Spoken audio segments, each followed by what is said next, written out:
Lord, the Lord, you Lord, for Sunday, you Lord, the Lord, you Lord, for Sunday, you Lord, the Lord, you Lord, for Sunday, you Lord, the Lord, you Lord, for Sunday, you Lord, the Lord,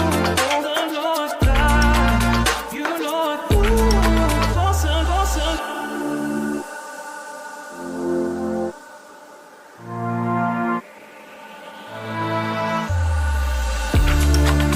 You Lord, the Lord, you Lord, for Sunday. You Lord, the Lord, you Lord, for Sunday.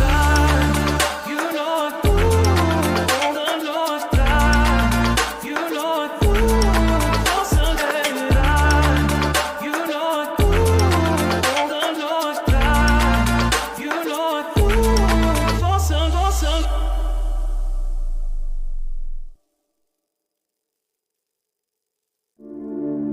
You Lord. Welcome, Manor, to Frontline Manor. I'm your host, Mr. Do-Right Kevin Stewart, if you did not know. And I'm joined with my friend, Wayne Schneider. Wayne Schneider, he is a dedicated historian for Manor, and he loves undigging the past and passing it on to us. I'm glad that you're here with us again. Get used to seeing him because we're going to bring him in here once a month to dig up some more history on Manor. So all us new implants, we understand the history of this town. And if you've been here and you didn't know the history, well, welcome aboard too. How you doing today? I'm doing good. Thanks for having me back. Man, I enjoy having you because every time you come, you have some good stories, and this is not going to be a short one. Now, to make a correction, this is not a horror film or a murder mystery because we're not talking about the Blood House. We are talking about the Bloor House, and you've probably seen it a lot of times. Can you pull up the picture of the Bloor House? Yes. So this is the Bloor House. You've probably seen it plenty of times going up and down the street trying to get to your house, trying to get the kids to school or whatever. Interesting. So give me 1 second because I don't know why that happened. Maybe because I talked about the Blood House. Hold on.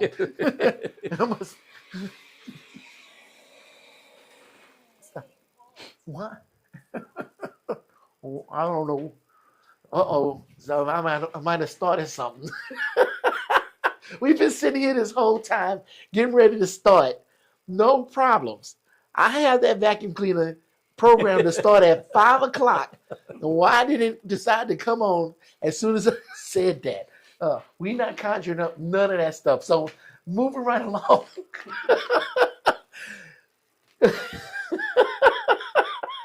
Oh, man, that's just too funny. You can't make that stuff up at all. Okay, so tell us about Alfred and Martha Bloor. All right. Well, there's a lot to know about Alfred and Martha Bloor. I see your notes. We got a lot to know. So we're talking about the Bloor house, the house up there at 709 Lexington. Yes. That's where it is. And it was built in 1897, which means the town of Manor was 25 years old already. Really? When the town was built. Okay. So in July of 1897, there was a little bitty blurb in the Austin Daily Statesman newspaper, and it said, "Improvements in Manor still continue. Mr. A.S. Bloor will commence this week to build a fine 2-story brick residence which will surpass any yet built in Manor."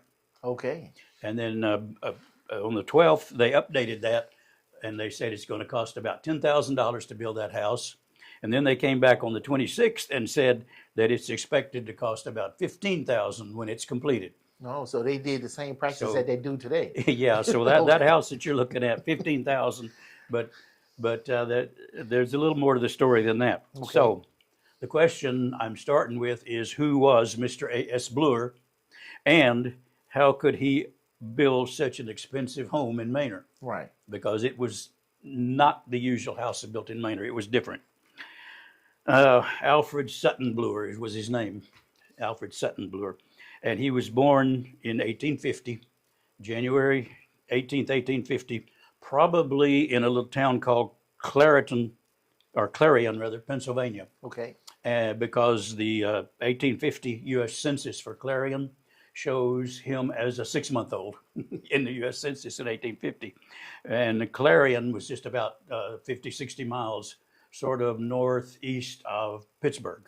Okay. And a lot of the other people we're going to be talking about lived in Pittsburgh. So we're fairly sure that's where he was born.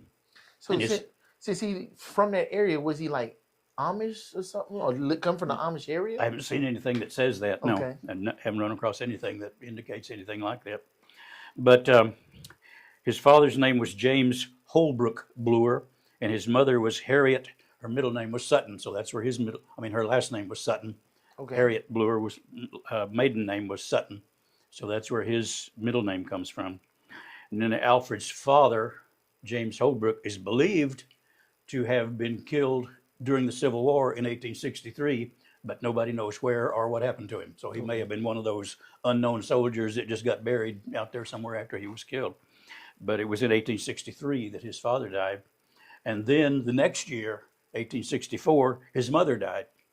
So Alfred and his brother and his sister, his brother was James, his sister was Theodosia. Okay. And the three of them went to live with their grandmother in Pittsburgh. Okay. So he no longer lived wherever it was he was at the time, but from there on he lived in Pittsburgh. And Alfred was 14 and a half years old at the time, so he was not old enough to do anything legally by himself. He had to have a guardian appointed.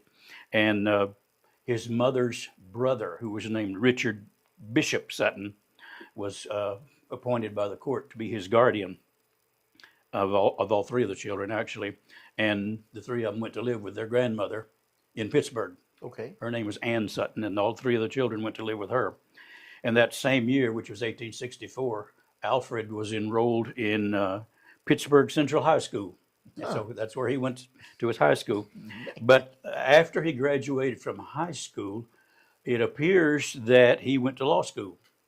He studied to be a lawyer, because there are some publications. One of them is called the 20th Century Bench and Bar Association of Pennsylvania, and it says that he was admitted to the bar in 1871. And then there's another one called the Pittsburgh Legal Journal from 1871 that shows an advertisement on one of their classified ads where he is announcing that he was involved in a divorce case for somebody, and it gives an address of 85 Grant Street for his legal office, for his lawyer's office. Okay. So he was apparently from at least 1870, 1871 until the time that they came to Texas, he was practicing law in Pittsburgh. But Alfred married Martha Wainwright Bloor. Her maiden name was Wainwright. Okay. And so he married her probably 1873, but nobody's been able to find exactly the record, and probably in Pittsburgh. That's as close as we can come. So probably 1873, probably Pittsburgh. She was born 1849. She was about 6 months older than he was, but they were right close to the same age, probably about 23, 24 years old, both of them, when they got married. And Martha was the daughter of Zachariah and Elvira Wainwright. So, yeah, that was their name.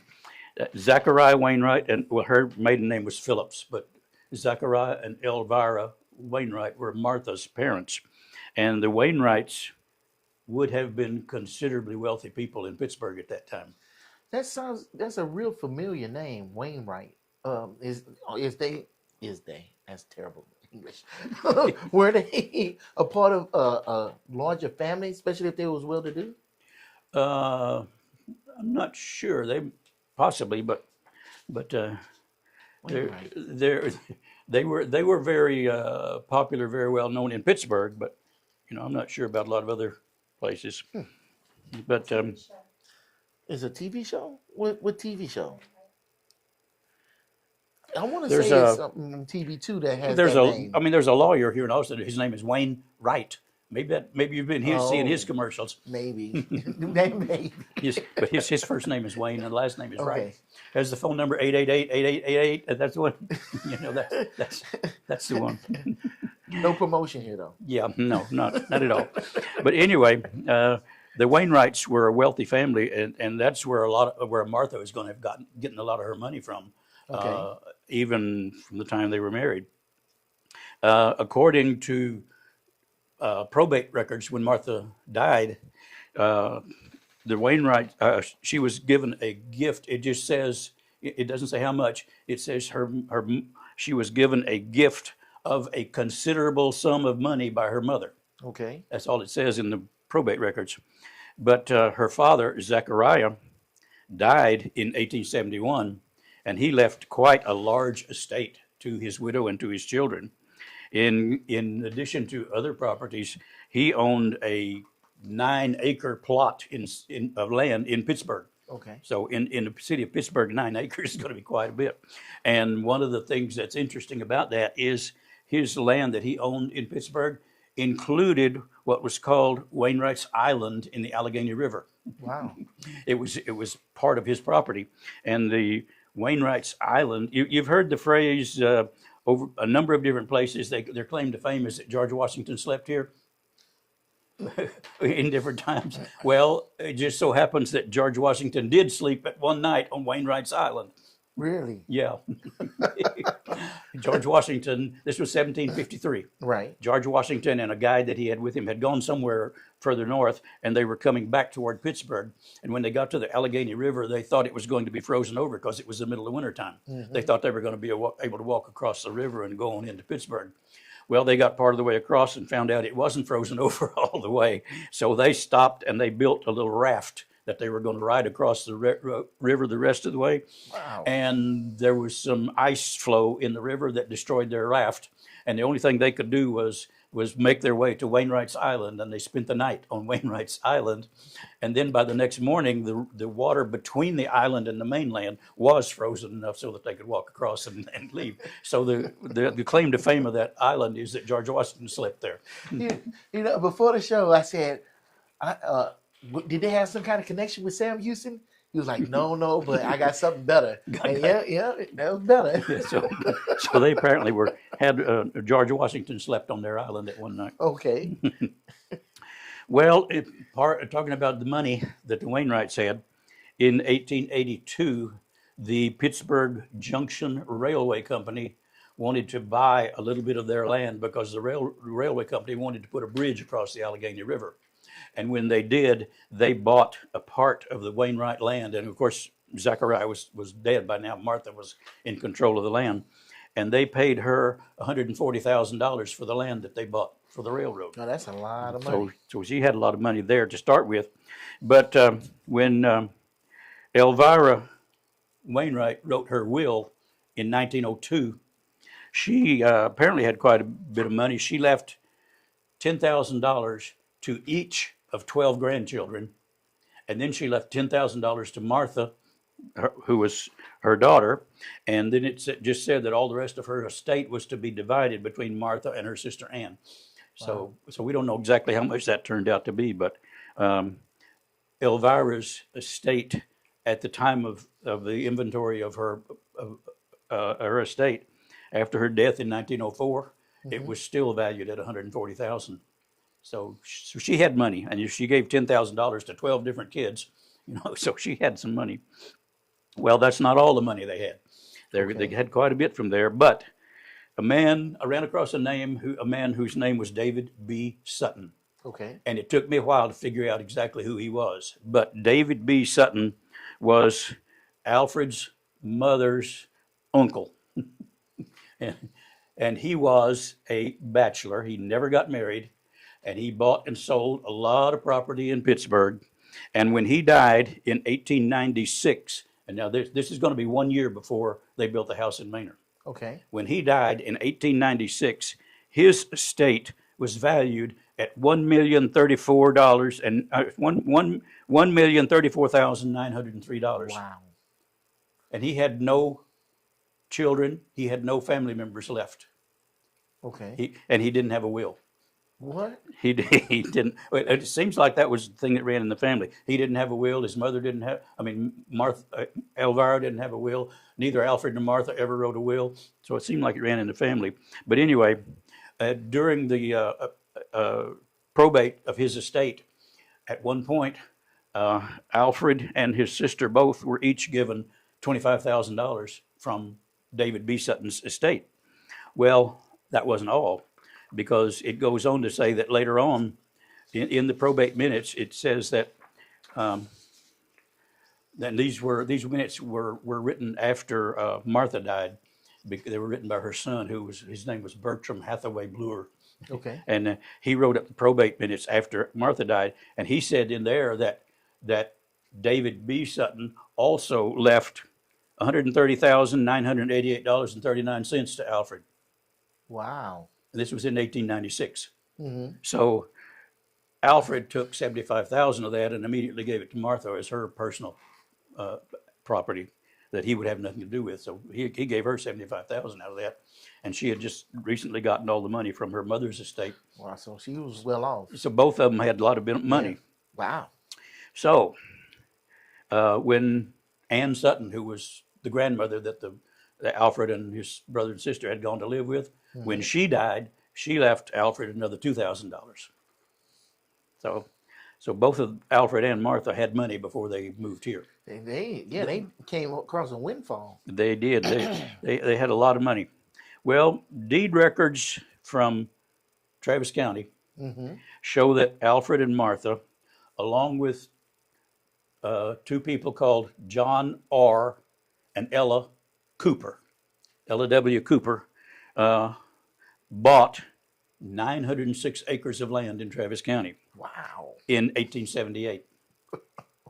They came to Texas. They left Pittsburgh, came to Texas in 1878, and immediately purchased 906 acres of land in Travis County from a guy named George Armistead, and they paid $4,094 for the 906 acres.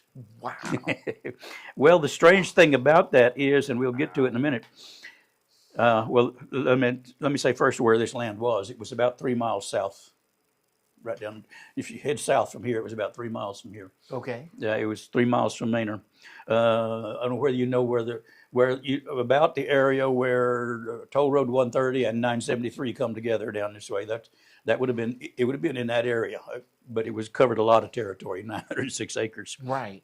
Well, about 17 years later, Martha is going to have to end up buying that land again. Sounds a little weird, doesn't it? Well, and for an even higher price. Oh, it sounds like she got swindled. Well, not exactly, but here's how it happened. Okay. Let me put that in there before we continue. Ella Cooper, I said the land was bought. Alfred and Martha and John and Ella Cooper went halvesies on the land when they bought it. Okay. Ella Cooper was Martha's sister. And they all came to Texas in 1878, purchased that land. Ella died the next year. She was about 22 years old. She died in 1879. And Paul Cooper was their son. He would have been about 1 month old when they came to Travis County in 1878. Well, Ella died in 1879, and that left her husband John and Paul, who was just a couple of years old at that time, as the heirs to her estate. At some point, John took Paul, the son, and went back to Pennsylvania, back to Pittsburgh, I assume. But so he didn't live here anymore. In January of 1895, now we've gone from 1879 to 1895. In January of 1895, Martha Bloor went to court here in Travis County to try to make a split, an equitable distribution of the land between her and Paul and John Cooper. So the court appointed, I don't know if it was 2 or 3, two or three guys to go out and look at the land, and they said, you will be appointed as commissioners. You will go out and you will evaluate this land, and you will make a division. You will split it equally between Martha and John and Paul Cooper. Well, these guys went out there and they looked at it, and they said the land was so irregular in shape and the surface was so rough and unbroken, they just said that a fair division of the land was just not practical. Okay. They couldn't do it. And if you know exactly where this land was and how they purchased it, it was part of three different land grants. They purchased the entire land grant from a person. Her name was Marquita. Mark. Can you remember her last name now? But she had 177 acres. It was all her land. They purchased all of her land grant, but then they purchased more of two other land grants. One was from a guy named William Saunders, and the other was from a guy named Oliver Buckman. Okay. And Oliver Buckman owned a long, big area of land. In fact, the land across the road from where I live right now was owned by Oliver Buckman at that time. Man. So the land was three different land grants, and it was part of it was on the banks of the Gilliland Creek, and they said it was just impractical. They could not divide it equitably between the two different groups. So what happened was, since they could not divide it fairly in half, the court said, all right, the Travis County Sheriff will seize the land and he will sell it for you, and that then you can split the money equally. But she still wanted the land. Yeah, she still wanted the land. But the only way they could give her what she wanted, it was basically take the land, sell it. Because the deed had all their names on it, so it belonged to both. It belonged to all of them. But it wasn't a dispute between her and the people back in Pittsburgh. Yeah. It was a dispute. Yeah, she wanted to divide it. She wanted half of the land to go to her and half to go to John and Paul Cooper, who were back in Pittsburgh now. Okay. But they said they couldn't do that, so the court ordered the sheriff, Travis County Sheriff, to put the land up for auction, to sell it, and then they would split the money between the two groups, because since they couldn't split the land. Okay. Well, that's what happened. In February 1895, the sheriff put the land up for sale. Guess who the highest bidder was? She was. Martha Bluer. She paid another $6,025 for the land that she had already paid $4,094 for a few years earlier. Dang, how does that work? Oh, so she ended up paying 10 grand. Well, she didn't, because she went half with the other one. So she only was in it for 2,000. So she was in it for No, she actually 8,000. Yeah, well, originally when they purchased the land, it was her money that bought the land for the $4,094. Oh. It was probably her money that bought the land. I doubt that John or Ella had the money to do that, so she probably put that up to $4,000. It could have been $2,000, but there's nothing that indicates that. It seems like it was her money. But then a few years later, she pays another $6,000 for the same property, the same 906 acres. You know, it feels good that even back in the past, people were making terrible mistakes. We are not new to making terrible mistakes. So Okay. So that's how it was. Well, let's get back to 1878, where they Okay. purchased the land. Alfred and Martha, along with their two sons, bought the land here in Travis County in 1878. They moved down here. They had two sons, David Bluer and another one. His name was Alfred Wainwright Bluer, Okay. and he was one of the more popular ones out of the family, actually, later on. But they moved onto that land, that 906 acres. Apparently, there was a log cabin already there. Now, you can imagine these people who have thousands and thousands of dollars living in Pittsburgh. They're moving to Texas and moving into a log cabin. Mm-hmm. So I don't know what house they were living in Pittsburgh, but I suspect it wasn't a log cabin. So they're moving to Texas into this log cabin that was already built there on the banks of Gilliland Creek. Okay. Well, it wasn't long before they built another house just a short distance away, and then moved into that house while 4 more sons were born to them. So they ended up with 6 at the time. And then it appears that Alfred, who was the lawyer in Pittsburgh, gave up his law practice, and he started raising cattle and sheep on their 906 acres. Okay. So he became a sheep farmer primarily, which is a little strange also. Yeah, since he was already a lawyer. Yeah. Okay, they But didn't need lawyers here in, but in there Travis was, County. I'm sure they did, but there's no sign, no indication anywhere that he did any law practice after he got to Texas. Okay. In fact, Travis County tax assessment records for 1891 show that he was taxed that year on 700 sheep that he had. Wow. That's 1891. Mm-hmm. 1892, the Austin American Statesman ran a little line in some Manor news, and it said, Mr. A.S. Bluer left yesterday for Chicago with 2 carloads of sheep. That's train carloads. So he's taken 2 train carloads of sheep to Chicago to sell them. How many sheep would fit in a car? I don't know. Oh, okay.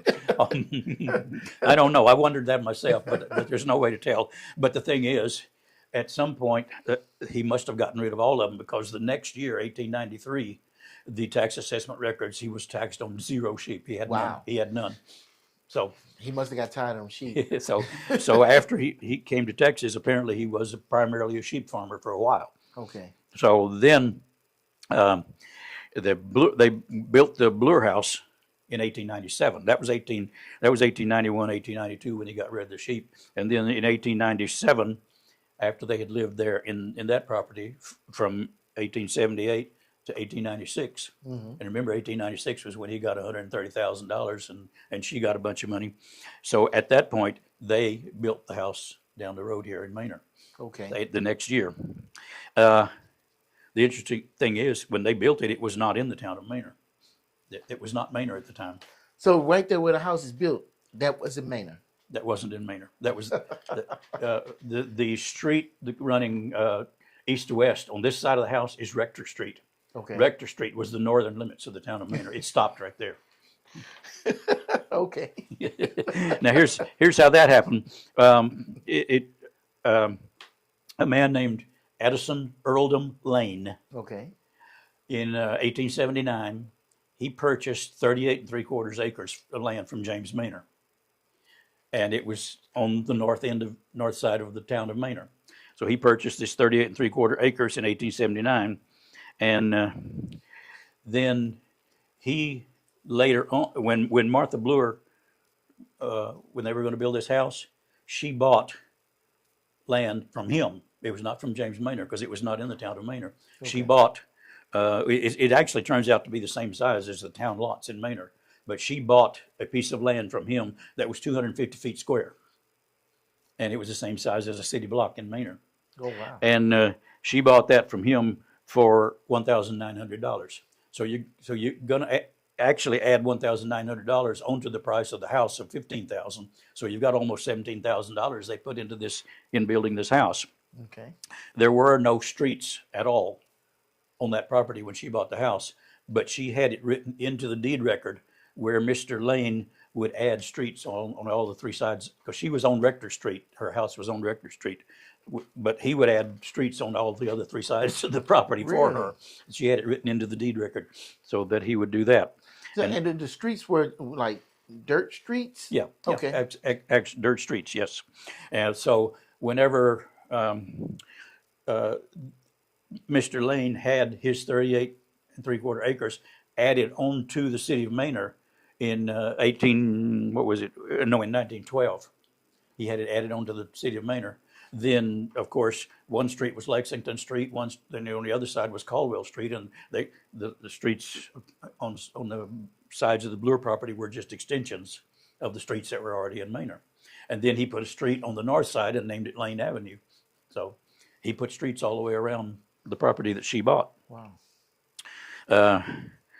So after they got that, in fact, I don't know whether you may not have seen it, but on the Manor Historical Society Facebook page, there is a picture of the Bloor house that was taken about, I think it was about 1908. Okay. And it shows nothing all around. It's just open land all around the house.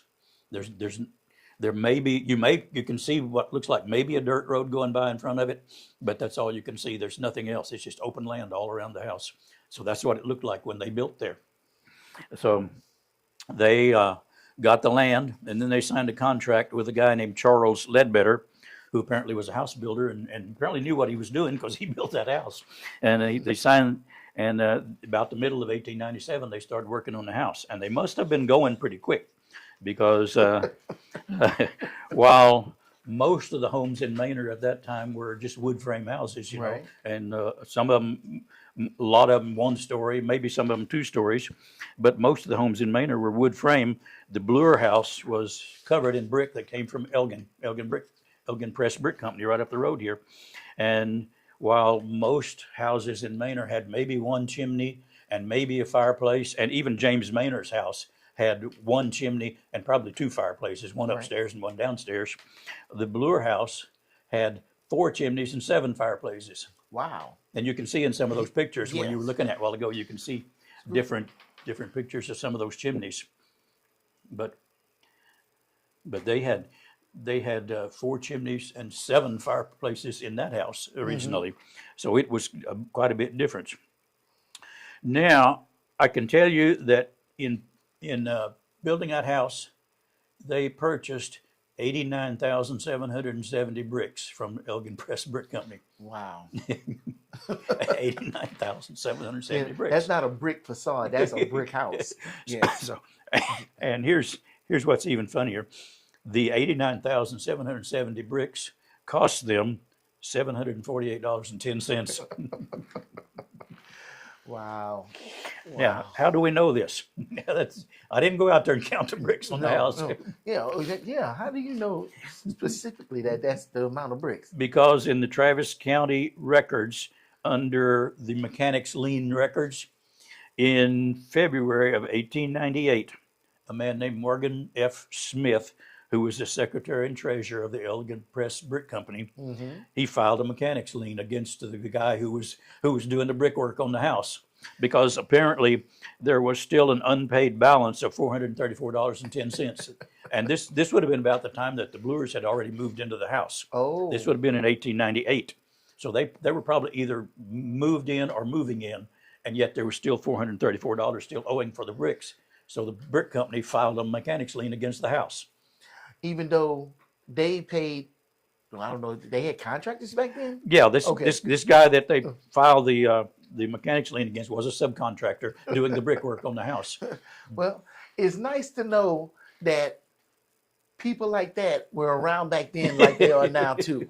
One of the funny things is the mechanics lien in the Travis County records shows the house as being on Livingston Street.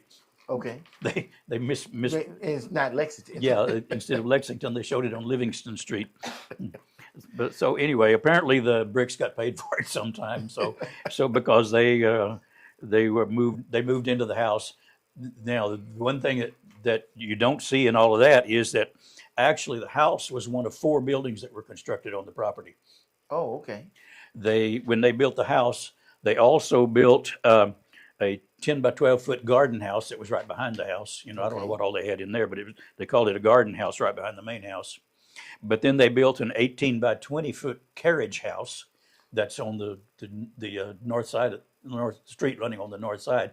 That they built an 18 by 20 foot carriage house, and then on the other side of the house, the west side of the house, they built a 24 by 40 foot 2-story gymnasium for the children to play in. Really? Wow.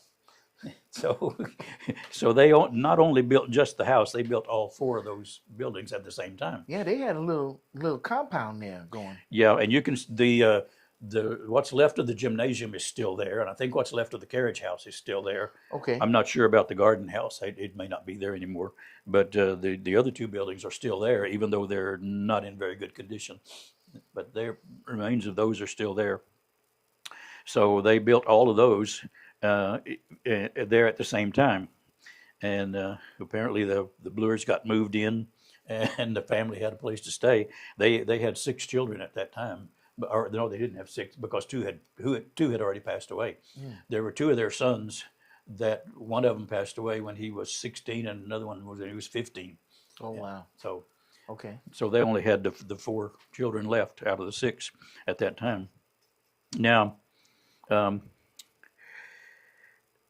family genealogy website that I've found says that after Alfred died, which was 1899, so they moved into the house in 1898. He died the next year, 1899. So he didn't get to live in it very long at all. So he died in 1899. And there was a little note I found in the Galveston Daily News. And that's one of the things, if you ever do any searching for Manor history, don't overlook the Galveston Daily News, because they reprinted a lot of Manor history. Really? Yeah, Well, why so? just what they did. That's all. I don't know why. They just did. Can't tell you how many times I've found Manor news in the Galveston Daily paper. Okay. Well, have you found any recent news? No. Okay. No, not It recent. stopped at a certain This is all point. because I'm only looking at historical newspapers. I got you. Yeah, that's the only place I'm looking. But in that Galveston Daily News, they printed this little article in March 19th of 1900. And this is the next year after he died. The little article said Mrs. A.S. Bluer and her family left this week for Pittsburgh, Pennsylvania, where they are going to spend the spring and the summer. And I had already run across something else that indicated that they were back in Pittsburgh, because there was some kind of deed record that was filed that showed that it was filed in Pittsburgh. So I already knew that apparently for some reason at some point they had gone back to Pittsburgh for a little while. But the 1900 U.S. Census that was taken on June 5th of 1900, it shows Martha and her 4 sons living in a house, and it even gives the address. It says the 200 block of Weinbiddle Street in Pittsburgh. So in the early 1900s, at some point, they went back to Pittsburgh and lived for quite a few months. And this was probably about 1.5 miles from Wainwright's Island. So they were probably living on Wainwright property at that time. But apparently they had returned to Manor by at least the middle of 1901, because we know that's when their son Grant, who was 16, died, and he's buried in the Oakwood Cemetery in Austin. So we know they were back in Austin by at least the middle of 1901. Well, Martha continued to live in the home until her death on February 7th, 1928. So she lived in the house, and then she was buried. Alfred's buried in Oakwood Cemetery. Martha's buried. The strange thing is none of them are buried in Manor. They're all buried in Oakwood Cemetery in Austin. And according to her probate records, when she died in 1928, her estate was valued at $247,196.28. And she only had debts that she owed of a little over $6,000. Wow. So it was clear that the heirs to her estate were clearing at least $240,000, and that was to be divided. But there were 3 sons that inherited the house and the land, the one block of land. 3 sons that inherited that, and each one of them came up with a little over $54,000 worth of the estate. Wow. So after she died, one of them was, there were 2 of them named Bertram Bluer, Bertram Hathaway, and then there was another one that they were lawyers in Austin. So they didn't, none of them lived here. They still owned the property at that time, but they didn't live here. Ownership passed to, at that time, I don't know if he was senior or not, whether he had his son that he named Bertram or not, but his Bertram Hathaway Bluer, and he was a lawyer in Austin, and the ownership of the house went to him after Martha died. Well, strange thing is, years ago, I ran across something that I wasn't exactly sure what it was. But if you go to the Portal to Texas History website, and you just put in the word Bluer and search for it, the very first thing that comes up is a black and white photo of that house. And it says Bluer Manor, a Texas rest home in Austin. That's all it says. And I saw that years ago, and I said, why in the world is it saying, because I knew it was the Bluer's house. I knew they lived there, so I said, why does it say Bluer Manor, a rest home? Well, the thing is, after Bertram Bluer got ownership of the house when Martha died, he rented it out for a few years. And in 1951, he sold it to a woman named Lillian Shockley. She opened a rest home in the house, and it was called Shockley's Sheltering Arms Rest Home. Wow. And there are people here in Manor right now who remember when it was a rest home. Okay. I've had comments from several of them who said they remember that it was a rest home, or somebody they knew worked there in the rest home, and so What is a rest home? an old folks' home. Let's put it that way. Okay. Yeah, Okay. a home for elderly residents is what it was. Understand. But apparently she had one in Austin already, and she was looking to branch out a little bit. So she bought that house and opened that rest home there in the Bloor house. Well, she operated it for about 2 years, and then she sold it to a guy whose name was Chester Foster. Okay. And he continued because it was Foster's rest home after that.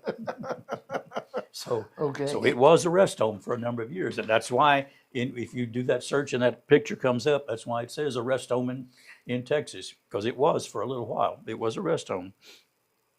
And the dates are not exactly clear as to when it happened, but at some point the Bloor house was placed in a trust with the Austin National Bank. And when Bertram Bloor Sr. died in 1953, the house was inherited by his son, Bertram Bloor Jr., and his daughter, Bertram Sr.'s daughter, whose name was Ann Shriver. Neither one of them lived in Manor. In fact, I saw something that said Ann Shriver was living in California at the time, and I think the Bertram Jr. was living in Austin. So neither one of them lived in Manor. Neither one of them lived in the house. They sold the house to a couple named Thomas and Ann Bowdy, Bowdy.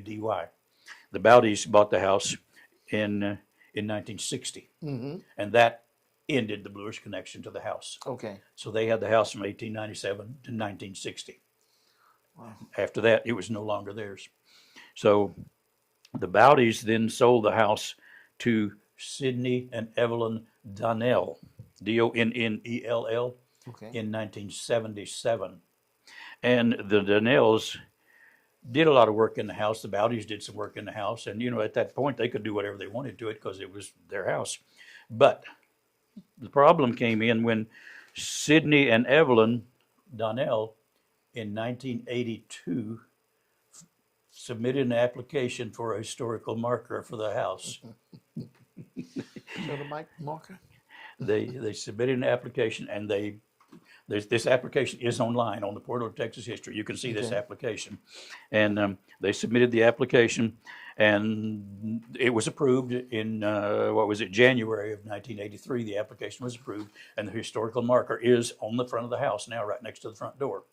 And the historical marker says, local rancher and farmer Alfred Sutton Bloor and his wife Martha Wainwright, natives of Pennsylvania, built this home in 1897 to 1898. Constructed by the Elgin Press Brick Company, the house features characteristics of the Queen Anne and Colonial Revival styles. Outstanding features include the turreted corners and the massive portico. A landmark in the Manor community, the house remained in the ownership of the Bloor family until 1960. And that's what's on the historical marker. Right. All of that is correct. The information on the marker is good. It's all correct. But there were lots of things in the application that they submitted that weren't correct. Whoa. Okay. That were wrong, just plain wrong. Okay. But apparently, whoever was responsible for checking the information didn't, and they received the marker, even though the application has a lot of mistakes. Let me give you a few examples. Okay. The application says, the owners of the land upon which the Bloor House was built were a few of the outstanding citizens and pioneers of Travis County. These citizens and their land eventually became a part of the municipality of Manor, Texas, founded in 1912. Okay. Well, there were not a few outstanding citizens who were owners. There was only 2 owners before Martha Bloor bought the property. Only 2, just James Manor and Mr. A.E. Lane. They were the only 2 people that ever owned that land. And he said the land was, Manor was founded in 1912. Well, we know Manor was founded in 1872. So that wasn't right. Well, the application says a resume of the owners of this land begins in 1844. That's wrong. The owners of the land started with James Manor in 1838. So they missed it by a few years. The application says Judge Towns died in 1871 before all of his land title records were completed. Says he died in 1871. That's wrong. Judge Towns died in 1864. Wow.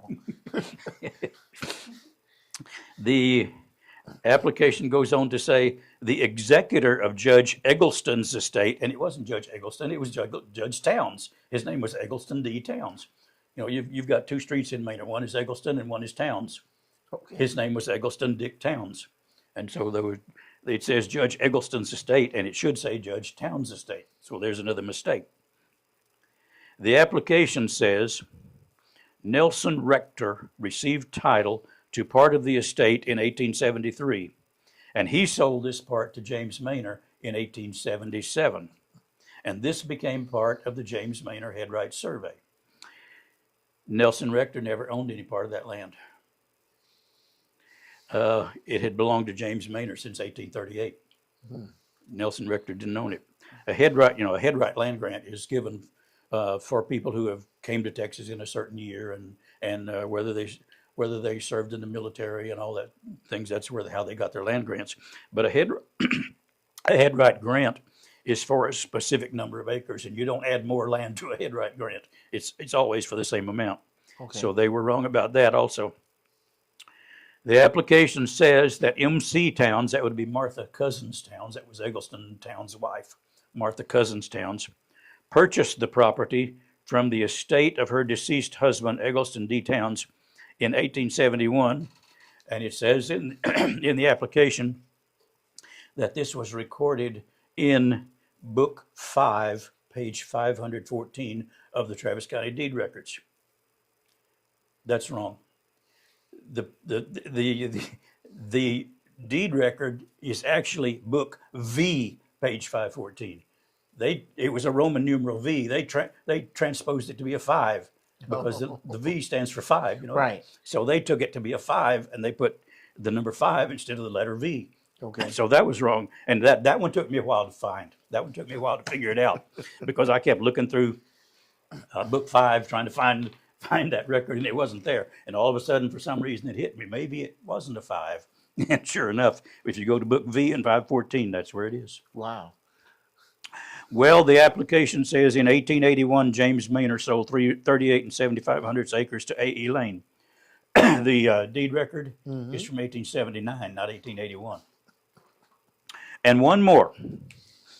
It says, the application says, Martha Bluer purchased the land where they built the house on August 3rd, 1897. The deed was filed with the Travis County Clerk's Office on August 3rd. But the deed itself does not have a month or a day in it. It just has the year of 1897. Okay. But we know from the deed record that the notary public who verified the signing of the deed record dated his note June 30th, 1897. And that was just a little over a month before the application said it was dated. So there were a number of errors there. Now, there is, let me find the right page here.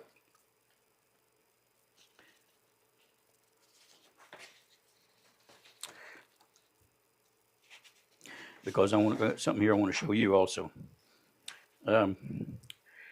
These are some of the some small errors in the application. Okay. But there is one absolutely huge error that is bigger and better than all the rest of these. I'm going to show you, let you look at that. Okay. That's one page of the application. That shows the list of owners of the land before Martha Bluer purchased it. Okay. Starting with the state of Texas and going all the way to the Bluers down here. That shows who, in their application, they said every one of those were owners of the land before Martha Bluer purchased it. Everything I have outlined in yellow is wrong. None of that ever happened. Because the only two owners of the land were James Manor and A.E. Lane. The rest of these, all these deed records, all of those people were talking about property that was in the A.C. Caldwell land grant, not the James Manor land grant. Huh. Okay. I'm just going to try to bring it up here as close as I can. to try to show you what he's talking about. And there's a lot of names in yellow say that never was on that property. They never owned that land. Okay. And yet in the application, there are 1, 2, 3, 4, 5, 6 people there listed that they said own that land. None of them ever owned that land. But you said this application went in 80. In 1982. Well, you have a big advantage over them.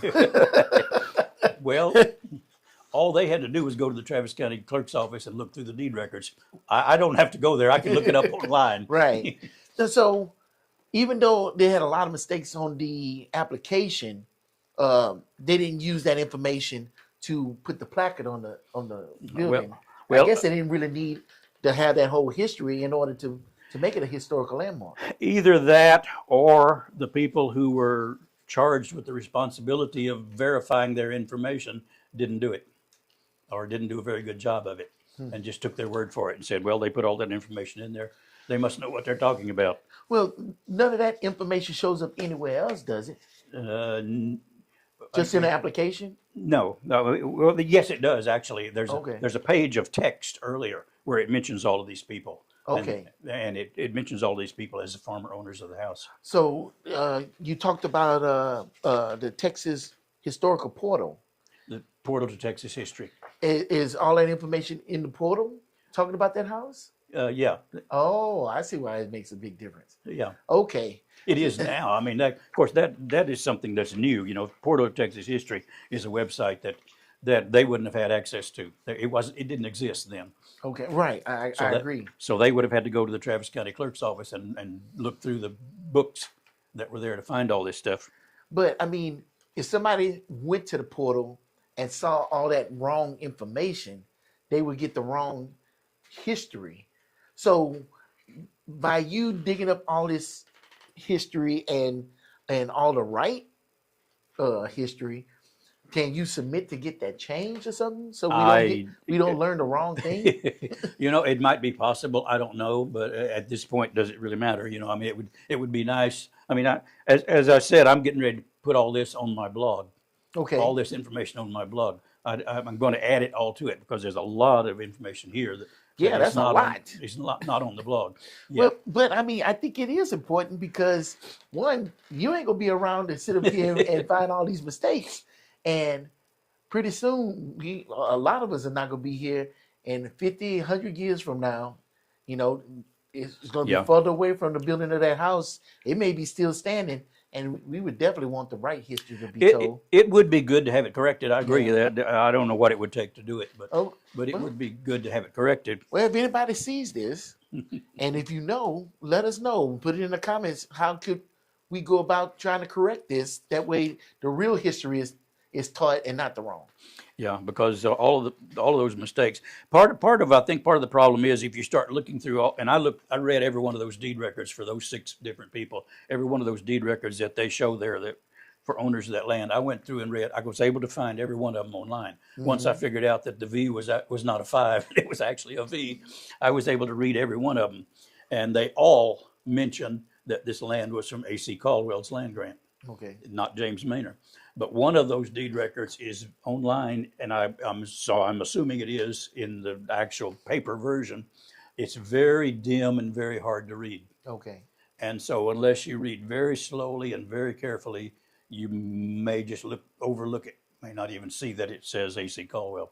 Okay. So that may be some of the problems that they were having. They just didn't read them very carefully, but it's very hard to read. But it does say that every one of those 6 people, they own land.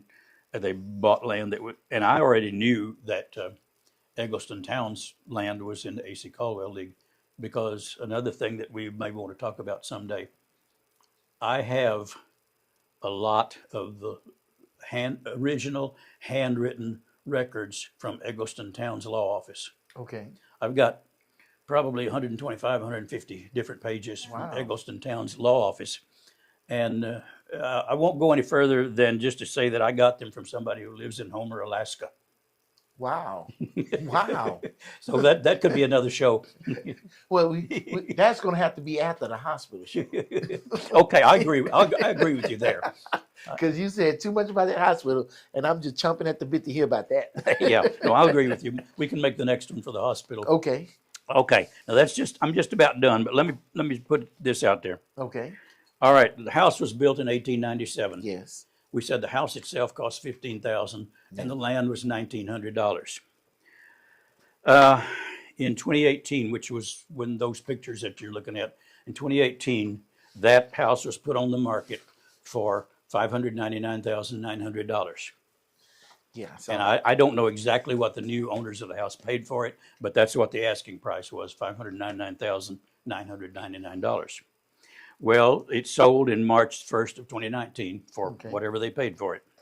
In 2024, last year, the appraised value of the house was $565,531. And that was down from 2023 when it was appraised at $640,000. wow. Now, if you go looking, same websites that I've found those pictures, you will find about 3 or 4 other realty companies that have the house up for sale again, apparently for $1,650,000. Wow. That's a jump. Now, remember when you talked to the mayor last Yes. time? He finally threw out a figure. You kept asking him about, what would it take to get this house? What would we have to do? He finally came up with a figure and said it'd be about $2 million. Wow. He knew what he was talking about. He did. And it's funny because with all this construction and everything, and revitalizing the city, that price jumped up the way it did. Yep. Huh.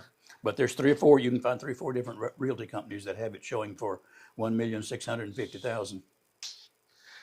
And I think that would have been a great that should be the Manor Museum. It would be a great place to do it. It but, would be great. But like he said, City of Manor needs that $2 million for so many other things right now. Yeah. I mean, what people are not complaining about a museum; they are complaining about roads and everything else. That's right. But that looking at that house, let's talk about some of these pictures. We were talking about it a little bit earlier. Like, stay on this picture right here.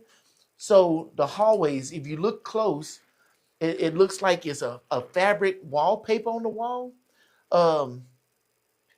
Because at first I thought it was sheetrock. I thought, they just went through and put sheetrock up. But no, that's like a plaster. I'm sure it was. It probably was something like that. And then or it may have just been wood boards, that they wallpapered over. Right. I think that when it was originally built, I believe it was the wooden slats in the walls. And this came further along down the line, especially probably now that I learned, when they had the rest home, they probably had the walls plastered. Entirely possible. Go about, I don't know, about 20 pictures in, and you'll see it. It's going to be some stairs and all wood. Keep going. I'll tell you when to stop. Well, stop right there. I think that's the only fireplace that's actually a fireplace in the house. Yeah, most of them, like we said, originally there were 7 fireplaces. Right. But most of them in those pictures, you can see where they've converted them over to gas stove or something like that. Yeah. Right. Because they convert, that's not even a wood burning fireplace. It looks like that's just like electric or gas, because the chimney is blocked off. Here's an interesting little side note. Mm-hmm. When, I don't remember now if it was the Bowdies or the Donnells who were making some changes, and they were getting rid of 1 or 2 of the fireplaces, and they said that they were selling the mantles. Those things are fancy. Right. They were selling the mantles out of those fireplaces, and one of the mantles they traded it for a horse. And that's not cheap. So do you think a lot of the woodwork, especially like the main staircase going up, is the original woodwork in the house? Yeah, I think so. Did any of the paperwork say who was the carpenter or anything that worked on the house? No, he just gave the main contractor that was building the house, and then the guy who was doing the brickwork, and that was all the 2 names they mentioned. Well, I hope the contractor actually paid the woodworker, because he did a great job. Those posts are nice. Yeah, it's fancy. There's a lot of carved stuff on those. Yes, those door trim, the pocket doors. I didn't even know pocket doors went back in the 1800s. That's really nice. Look at that that door right there. I Mhm. mean, it's amazing. Wow, that whole entrance, those floors. I'm sure they didn't have the AC in the floor back in the day, but hey, Yeah, times change. like I said, these pictures are from 2018, Right. so you'll see a lot of things in those pictures that are not original to the house because there were people living in it right before that. Well, I tell you what, I would have a hard time decorating this house. I would Yeah, not know what to and do. see the three windows at the back. That's where one of those turrets are that comes up on the corners of the Right. house. That is just amazing. Um, if I did decorate this house, the first thing I would do is try to match that woodwork and have like some crown molding, just just to accent that ceiling. Um, keep going. We want One, to try to find those walls. yeah, one of those pictures further back shows a bed sitting right in the three windows there. Oh, it's upstairs, I think. Oh, and that Yeah, and it looks like a king size bed, and that room just yeah. shrinks that bed. Keep going. Wow, that's a nice sitting area. Oh, so here's one of the fireplaces Yeah, that's you been can converted. looks like probably a gas stove sitting in there. Yeah, And what's funny, you see this room, and you see all this history in this room. Then right next to you see a Apple computer, yeah. You see and a printer sitting there on the yeah. on where that dresser or whatever it is. Yeah, But then that computer is shrunk so small in the size of this room. yeah. It's amazing how big this house is. Keep going. There's another fireplace. Hmm. Well, there were seven of them altogether. Man, that's nice. That house was well heated. And you were saying that they went back to Pennsylvania in June and stayed there for a while. I guess the heat ran them out of here just like it runs us out of here too. I don't know. They should have been here long enough by then to get used to it. But who knows? But hey, after Pennsylvania weather, yeah, Yeah, I'm you're sure probably there's not gonna get used to it quite a very difference easily. there. Okay. I doubt if that's the original cabin. There's no way Yeah, that's the original. probably not. No, because like we said, the Bowdies and the Donnells could have made whatever changes they wanted Right. to. They weren't restricted in any way at that point. Yeah, and that looks more 50 style than anything else. Oh, yeah. And we talked about it. Definitely when the house was built, there were no bathrooms in the house. Not like Uh, that. No. And looking at that corner, it looks like that's a partition wall and they created a bathroom. Yeah. So it's probably just part of the original bedrooms. Keep going. You can see a lot of the 50 styling in that with the right. the You can subway see, tiles. you can see the glass shower doors and all that sort of thing.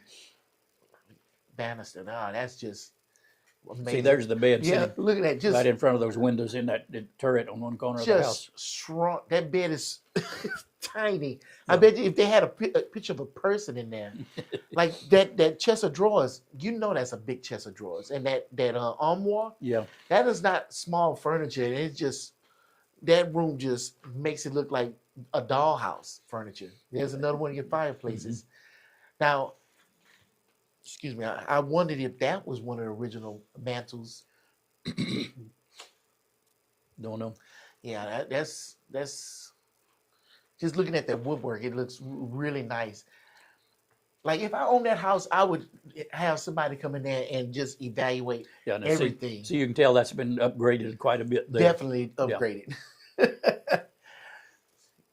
We're almost there. There's a lot of pictures. Keep going. There's another big room. Plenty of sunlight, which I think back then you had to have a lot of sunlight Oh, in the sure. houses. One of the things that we haven't really mentioned it, but on above all the doors, Mm-hmm. going from room to room, there was a transom, a transom up above every door. See, you can see it right there. Right. That you can Where you- lower that you- to allow air to for pass through. ventilation. Yeah, That way you can close the door but still have air pass through the Right. house. Yes, sir. and there were on all the doors were like that. There we go. Stop right there. Now this is how I think the original house looked, because you don't stain slats. Right. So, and the work to do this, because each one of those slats, you have to put that in there and build a hallway, because that's just a hallway, and the build around the door frames and everything. That's a lot of work. I've only worked on one house. I used to remodel homes with my brother, and I'm not sure when it was built. I'm from Beaumont, and Beaumont spread out from the port, and it went out. So um, the house we were in was around the port of Beaumont. Sharpshooter house. Basically, you open the front door, you open the back door, you Yeah, can see I know what straight you mean. through it. Yep. Um, Shotgun house. yeah. Yep. And I was redoing the walls in the living room, and I was taking the old sheetrock off, and it was basically slats like that. Now, not as yeah. nice. um, so yeah, a $15,000 home back then. Yes, that was nice, stained and varnished, and everything was just immaculate. Like you walk through there and it shined, and you could see the stain. Can you blow it up some? You could see. It wouldn't be staples. It would be like little nails that held up the plaster Yeah. on the walls, and they ripped it off, and they probably ripped it down because it was falling down, and noticed it had all that nice stained wood behind it, and just didn't put it up anymore. Which I don't blame them, but I tell you what, I wouldn't have put that new wood up there. I would have went to some wood place that sold really nice wood. I wouldn't have put anything other than that.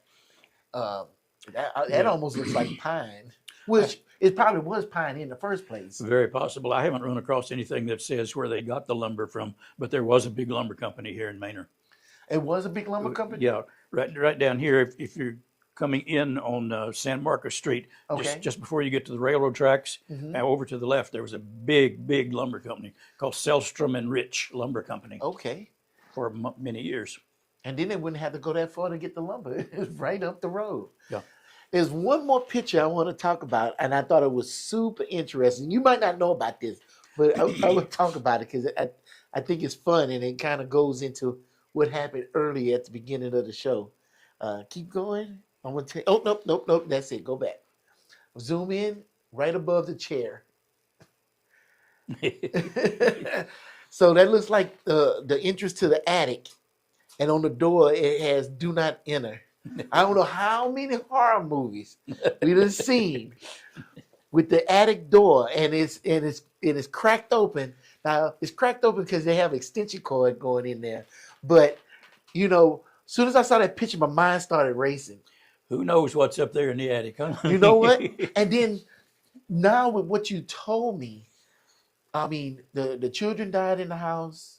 Martha, yeah, it was Martha. Martha died in the house. Then they made it a rest home, and no telling how many other people died in that house. That house has some ghosts in it, And I saw that door, and that's the first thing I thought of. And then as you telling the story, I'm like, oh yeah, for sure. Don't go in that don't go in that door. That sign is up there for a reason. I can't confirm it or deny it. Yeah. Hopefully, whoever owns the house now sees this video and hears us talking about it, and we can sit down and talk about the house, your experiences in the house, and everything else, or just how you feel about the house, and really, you know what? More than Vacuum cleaner can confirm it. oh, what I really would like to hear is your experiences with the maintenance and restoring the house. I'm really interested to hear about that because I know that's a job, and with the restrictions that's put on them, I'm really interested in to hear your story about that. So if you watching, if somebody's watching and knows the people that own the house, I would love to sit down and talk with them about this because I think it's really interesting. And maybe I can bring my friend with me and we can maybe shoot an episode talking about more of Manor's history because that foyer is amazing. I think It is. I've seen more recent pictures where that were taken probably after they did some of the work recently in the house, and of course it looks the floors look dirty, and I ran across one Instagram post Okay. that I think was taken, that was made in, I believe it was August of 2023, Yeah. from some man who said he was working in the house at that time, building a bar in the house for a restaurant that they were planning to put in it. That That would didn't not be bad to that, have a restaurant but in it the didn't house. happen. So, Oh, so I went to a restaurant in downtown Austin, and it was in an old house, and I thought it was so charming. It wasn't big. It was small. It was cozy, and they were literally making the meals out of the kitchen in the house. You either sat in the living room or you sat in one of the bedrooms. It was not a whole lot to this, but I thought it was very charming, and I think that adds to Austin and Austin's history, and I think that's a way that we don't lose our history. yeah, something definitely needs to be done with this house. I don't know who the people are, but the Travis County Appraisal District shows that just says that the current owner of the house is an entity called 709 Lexington LLC. Oh, That's all it shows. oh, that might be a sad chapter, because something may not happen with this house. Yeah, don't know. Well, I tell you what, and I'll make a promise. If we get rich off this show, I will buy this house. Okay, I'm not going to count on that, but But I'm making you a promise, though. When it happens, it's going to happen. All right. see, that's the historical marker. You just saw it there. It's that they got for it. And another thing that was talking about, go towards the very end of the pictures, to the back patio. Um, One of the things we were talking about on the back patio, how it would be so difficult to restore this house. Is one thing when it is not a historical landmark, but now that it is, and that Yeah, there right there. you go, that picture right there, and looking at those floorboards, they don't look like they in bad condition. It look like somebody painted it at one time. Um, just to be able to have to strip all that paint off, check all those boards, because you want to try to keep as much of that as possible. It's like I think it's Prometheus ship. I think it's called. I may be saying the wrong thing, but when is something not original anymore? And they was talking about Prometheus ship. If you replace a board on that ship, and you keep replacing stuff and repairing it, is it still that original ship or is it not? Yeah. And so with something like this, you want to keep as much of the original as possible. So the work, it would take a year to restore this back patio Yeah, the because right way. there's so many small pieces and places you have to Yes. get in to strip all that old paint off and redo it. You would have to take this completely apart, number each piece, because you just can't take it apart and then try to put it back together. You have to put it back together the way it came apart. So this is a big jigsaw puzzle, and